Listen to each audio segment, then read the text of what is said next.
Hi friends, ഏവർക്കും PSC education ആസ്പിറേഷനിലേക്ക് സ്വാഗതം.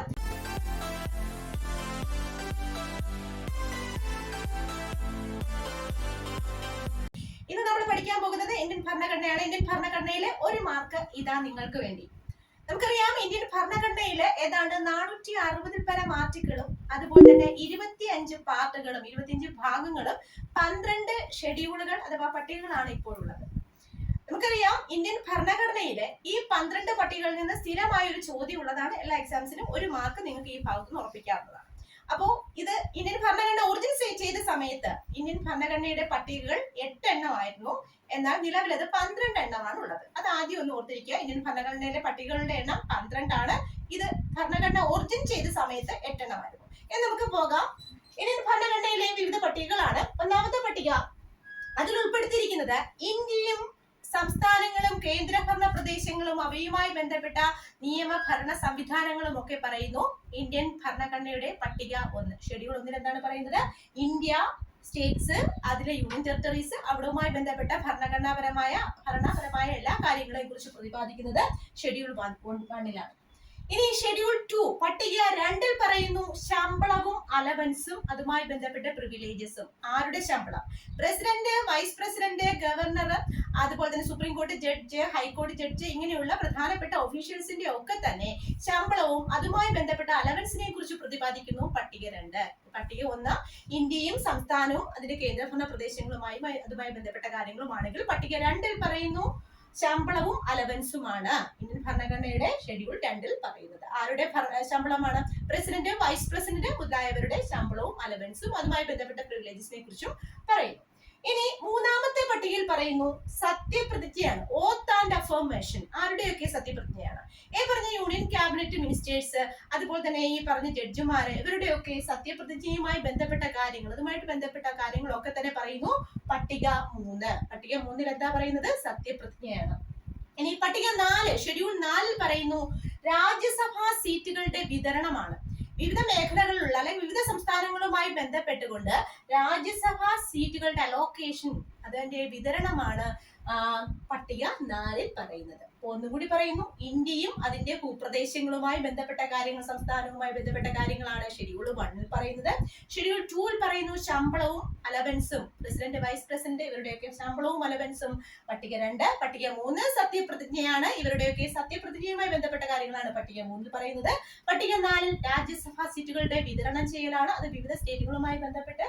ഇനി പട്ടിക 5 ഷെഡ്യൂൾ 5 പറയുന്നു SC ST ഷെഡ്യൂൾഡ് കാസ്റ്റ്, പട്ടികജാതി പട്ടികവർഗങ്ങളുമായി ബന്ധപ്പെട്ട ഏരിയാസുകളുടെ ബന്ധപ്പെട്ട ഏരിയകളുമായിട്ട് ബന്ധപ്പെട്ട ഭരണവും നിയന്ത്രണവും, administration and control. SC ST ഏരിയകളുമായി ബന്ധപ്പെട്ട അഡ്മിനിസ്ട്രേഷനും കൺട്രോളും പറയുന്നത് പട്ടിക 5 പട്ടികജാതി പട്ടികവർഗ ഏരിയകളുമായിട്ട് ബന്ധപ്പെട്ട ഭരണവും അവയുടെ കൺട്രോളും പറയുന്നത് പട്ടിക 5. മറക്കരുത്, SC ST ആണ് പട്ടിക 5. SC ST areas. ഓക്കെ. ഇനി പട്ടിക 6 അതുമായിട്ട് തന്നെ റിലേറ്റ് ചെയ്ത് പഠിച്ചു വെക്കാവുന്നതാണ്. ആസാം, മേഘാലയ, ത്രിപുര, മിസോറാം. നമുക്കറിയാം ഈ പ്രദേശങ്ങളൊക്കെ, ഈ സംസ്ഥാനങ്ങളൊക്കെ ഏതുതരം പ്രദേശങ്ങളാണ് നമുക്കറിയാം. അപ്പൊ ആസാം, മേഘാലയ, ത്രിപുര, മിസോറാം. മറക്കരുത്, ആസാം, മേഘാലയ, ത്രിപുര, മിസോറാം. ഈ പറഞ്ഞ 4 സംസ്ഥാനങ്ങളുമായി ബന്ധപ്പെട്ട അവരുടെ ട്രൈബൽ ഏരിയാസ് ആണ്. ഈ ട്രൈബൽ ഏരിയയുമായി ബന്ധപ്പെട്ട ഭരണവും അതുമായി ബന്ധപ്പെട്ട കാര്യങ്ങളെ കുറിച്ച് പറയുന്നു പട്ടിക 6 ഷെഡ്യൂൾ 6. ഓക്കെ. പട്ടിക 4 രാജ്യസഭാ സീറ്റുകളുടെ വിതരണമാണ്. പട്ടിക 5 SC ST ഏരിയാസുമായി ബന്ധപ്പെട്ട ഭരണമാണ്. ഇനി പട്ടിക 6 പറയുന്നു ആസാം, മേഘാലയ, ത്രിപുര, മിസോറാം തുടങ്ങിയ 4 സംസ്ഥാനങ്ങൾ ട്രൈബൽ ഏരിയാസ് ആണ്. അവരുമായി ബന്ധപ്പെട്ട ഭരണത്തെ കുറിച്ച് പറയുന്നതാണ് പട്ടിക 6. പട്ടിക 7 പറയുന്നു വേരിയസ് ലിസ്റ്റ്. നമുക്കറിയാം ഇന്ത്യൻ ഭരണഘടനയിലെ 3 ലിസ്റ്റുകളാണുള്ളത്. Union list, state list, concurrent list. ഈ 3 ലിസ്റ്റ് സെൻട്രൽ ഗവൺമെന്റ് പ്രാധാന്യമുള്ള വിഷയം സെൻട്രൽ ലിസ്റ്റിലും, സ്റ്റേറ്റ് ഗവൺമെന്റിന് പ്രാധാന്യമുള്ള വിഷയങ്ങൾ സ്റ്റേറ്റ് ലിസ്റ്റിലും, അതുപോലെ concurrent list both central and state ഗവൺമെന്റിന് പ്രാധാന്യമുള്ള വിഷയങ്ങളാണ് കൺകറന്റ് ലിസ്റ്റിൽ ഉൾപ്പെടുത്തിയിരിക്കുന്നത്. ഈ 3 ലിസ്റ്റുകളും അതുമായി ബന്ധപ്പെട്ട കാര്യങ്ങളുമാണ് പട്ടിക 7 പറയുന്നത്. ഇനി പട്ടിക 8 പറയുന്നത് ഇന്ത്യൻ ഭരണഘടന അംഗീകരിച്ചിട്ടുള്ള 22 ഭാഷകളാണ്. ഇന്ത്യൻ ഭരണഘടന അംഗീകരിച്ചിട്ടുള്ള 22 ഭാഷകളെ കുറിച്ച്, ഇന്ത്യയിൽ സംസാരിക്കുന്ന 22 ഭാഷകളെ കുറിച്ചാണ് പറയുന്നത്. ആ ഭരണഘടനാ ഭാഷകൾ ഇപ്പോൾ 22 എണ്ണമാണ്. എന്നാൽ ഇന്ത്യൻ ഭരണഘടന ഒറിജിൻ ചെയ്ത സമയത്ത് ഇത് 14 എണ്ണമായിരുന്നു. പിന്നീട് ആഡ് ചെയ്ത് കൂടുതലായിട്ട് കൊണ്ടുവരികയായിരുന്നു. ഓക്കെ, അത് 14 എണ്ണമായിരുന്നു. ഇപ്പൊ എത്ര എണ്ണം ഉണ്ട്? 22 എണ്ണം ഉണ്ട്. അപ്പൊ ഒന്നുകൂടി പറയുന്നു, വേരിയസ് ലിസ്റ്റുകളെ കുറിച്ച് പറയുന്ന പട്ടിക 7, ഭരണഘടനാ ഭാഷകളെ കുറിച്ച് 22 ഭാഷകളെ കുറിച്ച് പറയുന്നു പട്ടിക 8, ഷെഡ്യൂൾ 8 ആണ്. ഇനി 9 എളുപ്പമാണ്. ഭൂപരിഷ്കരണ നിയമത്തെ കുറിച്ച് പറയുന്നു പട്ടിക 9. കൂറുമാറ്റ നിരോധന നിയമമാണ് ആന്റി ഡിഫെക്ഷൻ ലോ എന്ന് ഇംഗ്ലീഷ് പറയും. ലാൻഡ് റിഫോംസ് ആക്ട് എന്ന് ഭൂപരിഷ്കരണ നിയമത്തിന് ഇംഗ്ലീഷ് പറയുന്നു. അപ്പോ പട്ടിക 9 ഭൂപരിഷ്കരണ നിയമം അഥവാ ലാൻഡ് റിഫോംസ് ആക്ട്. പട്ടിക 9 എന്താ പറയുന്നത്? ഭൂപരിഷ്കരണ നിയമം അഥവാ ലാൻഡ് റിഫോംസ് ആക്ട്, ഭൂനികുതി, അതുമായി ബന്ധപ്പെട്ട കാര്യങ്ങളൊക്കെ ഈ ഒരു ഭാഗത്താണ് വരുന്നത്.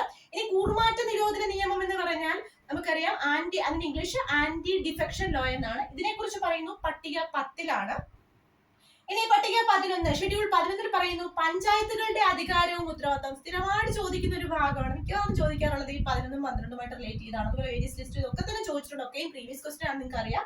ഓക്കെ, പഞ്ചായത്തുകളുടെ അധികാരവും ഉത്തരവാദിത്തങ്ങളെ കുറിച്ച് പറയുന്നു 11. മുനിസിപ്പാലിറ്റികളുടെ അധികാരവും ഉത്തരവാദിത്തവും പറയുന്നു പട്ടിക 12. ഒന്നുകൂടി ഞാൻ വേഗം പറയുകയാണ്. ആകെ പട്ടികകളുടെ എണ്ണം 12. ഒറിജിൻ ചെയ്ത സമയത്ത് 8 എണ്ണമാണ്. ഇന്ത്യയും അതിന്റെ ഭൂപ്രദേശങ്ങളും, നമ്മൾ ഇന്ത്യയാണ് സംഘടിപ്പിക്കുക. ഇന്ത്യയും അതുമായി ബന്ധപ്പെട്ട സ്റ്റേറ്റും അതിന്റെ ഭൂപ്രദേശങ്ങളും ഒക്കെ പറയുന്നു പട്ടിക 1. ഇനി നമുക്കറിയാം, നമുക്ക് സാലറി കിട്ടിയ ഒരു മാസം ആദ്യം നമുക്ക് സാലറി കിട്ടിയാലേ നമ്മുടെ കാര്യങ്ങളൊക്കെ നടക്കുള്ളൂ. അപ്പൊ അതുമായിട്ട് ബന്ധപ്പെട്ട് പഠിച്ചു വെച്ചാൽ മതി. ശമ്പളം, അലവൻസ്, പ്രസിഡന്റ്, വൈസ് പ്രസിഡന്റ് തുടങ്ങിയവരുടെ ശമ്പളം, അലവൻസ്, ഇതുമായി ബന്ധപ്പെട്ട കാര്യങ്ങളാണ് പട്ടിക 2 പറയുന്നതെങ്കിൽ പട്ടിക 3 അവരുടെ സത്യപ്രതിജ്ഞയാണ്. നമ്മുടെ ശമ്പളം കിട്ടുമ്പോൾ ഇത്ര രൂപ കിട്ടുമെന്ന് സത്യപ്രതിജ്ഞ ചെയ്യാറുണ്ട് അല്ലെ, സത്യം പറയാറുണ്ട്. അപ്പൊ ഈ പറഞ്ഞ സത്യപ്രതിജ്ഞ പട്ടിക 3. ഇനി എങ്ങനെ നമുക്ക് ശമ്പളമൊക്കെ കിട്ടിക്കഴിഞ്ഞ് പിന്നെ നമ്മൾ ഓരോരോ കാര്യത്തിനായിട്ട് നമ്മൾ ശമ്പളം ഇങ്ങനെ മാറ്റി വെക്കുകയാണല്ലോ. അപ്പൊ രാജ്യസഭാ സീറ്റുകളുടെ വിതരണം ഓരോ സ്റ്റേറ്റുകൾക്കായിട്ട് ഇത് വിതരണം ചെയ്ത് കൊടുക്കുകയാണ്. അതായത് രാജ്യസഭാ സീറ്റുകളുടെ വിതരണം വേരിയസ് സ്റ്റേറ്റ്സുമായിട്ട് ബന്ധപ്പെട്ട സീറ്റുകൾ വിതരണം ചെയ്യുന്നു. ഇനി അതിൽ തന്നെ നമ്മൾ ശ്രദ്ധിക്കേണ്ടത്, നമ്മൾ ഏറ്റവും പിന്നോക്കം നിൽക്കുന്ന വിഭാഗങ്ങൾക്കാണ് കൂടുതൽ ഇമ്പോർട്ടൻസ് കൊടുക്കുന്നത്. അപ്പൊ അവിടെ SC/ST ഏരിയസിന് ആദ്യം ഇമ്പോർട്ടൻസ് കൊടുക്കുന്നു. അത് പട്ടിക 5ലാണ്. SC/ST ഏരിയയുമായി ബന്ധപ്പെട്ട ഭരണം, കൺട്രോൾ, ഇതൊക്കെയാണ് പട്ടിക 5 പറയുന്നത്. ഇനി പട്ടിക 6 പറയുന്നത്, ഷെഡ്യൂൾ 6 പറയുന്നത് പ്രധാനപ്പെട്ട 4 സംസ്ഥാനങ്ങൾ എടുത്തു പറയുന്നു. ഏറ്റവും പ്രധാനപ്പെട്ട കാര്യങ്ങൾക്കാണ് നമ്മൾ ശമ്പളം കിട്ടിയാൽ ആദ്യം ഇമ്പോർട്ടൻസ് കൊടുക്കുക. അപ്പൊ പ്രധാനപ്പെട്ട 4 സ്റ്റേറ്റുകളാണ് അതിൽ പറയുന്നത്. ആസാം, മേഘാലയ, ത്രിപുര, മിസോറാം. ഇവരെല്ലാം ട്രൈബൽ ഏരിയാസ് ആണ്. ഈ ട്രൈബൽ ഏരിയാസിലെ ഭരണം, അവിടത്തേക്കുള്ള കാര്യങ്ങളാണ് ആദ്യമായിട്ട് നമ്മൾ ശ്രദ്ധിക്കുന്നതെന്ന് വിചാരിക്കാം. അപ്പൊ ആസാം, മേഘാലയ, ത്രിപുര, മിസോറാം. അപ്പോൾ ട്രൈബൽ ഏരിയാസിലേക്കുള്ള അഡ്മിനിസ്ട്രേഷൻ ഷെഡ്യൂൾ 6 പറയുന്നു. ഇനി വേരിയസ് ലിസ്റ്റ് അല്ലെ, വേരിയസ്, പിന്നെ നമ്മൾ പല പല ലിസ്റ്റുകളാണ് വീട്ടിൽ നിന്ന് അമ്മയൊക്കെ അവതരിപ്പിക്കും, പല പല ലിസ്റ്റുകൾ തരും അല്ലെ. അപ്പോ central list, state list, concurrent list, various ലിസ്റ്റുകളെ കുറിച്ച് പറയുന്നു പട്ടിക 7. ഭരണഘടനാ ഭാഷകളുടെ എണ്ണമാണ് ഇന്ത്യൻ ഭരണഘടന അംഗീകരിച്ചിട്ടുള്ള ഭാഷകൾ എന്ന് പറയുന്നത് 22 എണ്ണമാണ്. ആ 22 എണ്ണം ആദ്യം ഒറിജിൻ ചെയ്ത സമയത്ത്, അതായത് ഇന്ത്യൻ ഭരണഘടന ഒറിജിൻ ചെയ്ത സമയത്ത്, ഉണ്ടാക്കിയ സമയത്ത് എത്ര ഉണ്ടായിരുന്നുള്ളൂ? 14 എണ്ണേ ഉണ്ടായിരുന്നുള്ളൂ. അത് പട്ടിക 8 ആണ്, ഷെഡ്യൂൾ 8 ആണ്. മാർക്കറ്റ് ഒരുപാട് തവണ ചോദിച്ചിട്ടുണ്ട്. അതുപോലെ തന്നെ ഒരുപാട് തവണ ചോദിച്ച മറ്റൊരു ചോദ്യമാണ് ഭൂപരിഷ്കരണ നിയമം, ലാൻഡ് റിഫോംസ് ആക്ട്, പട്ടിക 9. കൂറുമാറ്റ നിരോധന നിയമം, എഗെയിൻ മറ്റൊരു മോസ്റ്റ് റിപ്പീറ്റഡ് പ്രീവിയസ് ക്വസ്റ്റ്യൻ ആണ്. കൂറുമാറ്റ നിരോധന നിയമം 10 ആണ്. ആന്റി ഡിഫെക്ഷൻ ലോ ഷെഡ്യൂൾഡ് 10 ആണ്. അതുപോലെ തന്നെ പഞ്ചായത്തുകളും അതുമായി ബന്ധപ്പെട്ട കാര്യങ്ങളൊക്കെ തന്നെ വരുന്നത്, അധികാരം, ഉത്തരവാദിത്വം, അതുമായി ബന്ധപ്പെട്ട എല്ലാ കാര്യങ്ങളും വരുന്നത് പട്ടിക 11, ഷെഡ്യൂൾ 11 ആണ്. ഇനി പഞ്ചായത്ത് കഴിഞ്ഞ് തൊട്ടടുത്ത് എന്താണ്? മുനിസിപ്പാലിറ്റികളുമായി ബന്ധപ്പെട്ട കാര്യങ്ങൾ, അധികാരം, ഉത്തരവാദിത്വം ഒക്കെ വരുന്നത് ഷെഡ്യൂൾ 12 ആണ്. മറക്കാതെ പഠിച്ചു വെക്കുക.